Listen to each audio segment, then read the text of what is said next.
So the announcement came out today. The announcement we've all been waiting for was going to be one of the biggest announcements in American history, is what we were told. And it turned out it was a trade deal with our eighth largest trading partner.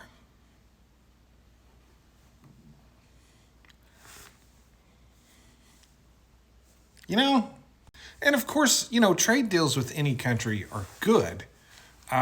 But to say biggest deal ever, like, come on, let's be real.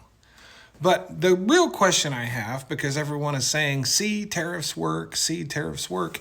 These are the same people that were saying the tariffs were going to eliminate our income tax and bring manufacturing back to the United States. So, of course, I have questions. I have questions. How does making a car built in the UK cheaper in the United States bring manufacturing back to the United States or eliminate income tax? And what cars do we buy from the UK? A Bentley, Lotus, McLaren, Rolls-Royce. Are you seeing a pattern? But hey, you guys got the Mini. If you want a Mini, yeah. So your Rolls-Royce will be a little bit cheaper. Awesome. And we can sell cars to the UK, but with the UK's strict emission requirements, that leaves out most auto manufacturers. They would probably only be able to sell EVs over there, and guess what? They can already do that. Yeah. And, this isn't a terrible deal or nothing, but what's being delivered from these deals is nothing that we were told we were trying to get. You know what I mean? There's no additional manufacturing.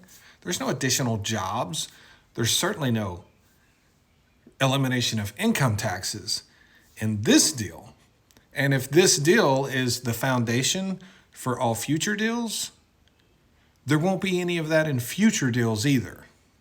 What I'm saying is this government and this administration is not that much unlike previous governments and administrations. They way overpromise and underdeliver. We see it with this UK deal. We saw it with the overtime bill, the no taxes on overtime that came out today. You're still going to pay taxes on overtime. They're just going to give you a tax deduction at the end of the year, if you qualify. Good luck with that part. And in the big picture, I think this all goes back to what we all expect and want from our government, from our leaders, and that is some transparency and some honesty.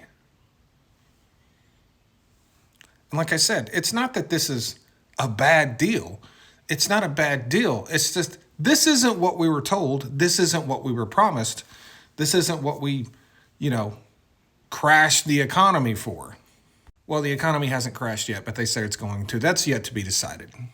I just feel like this is a kind of deal that could have been done with a phone call without tanking everyone's 401ks and freaking people out. Maybe it's just me.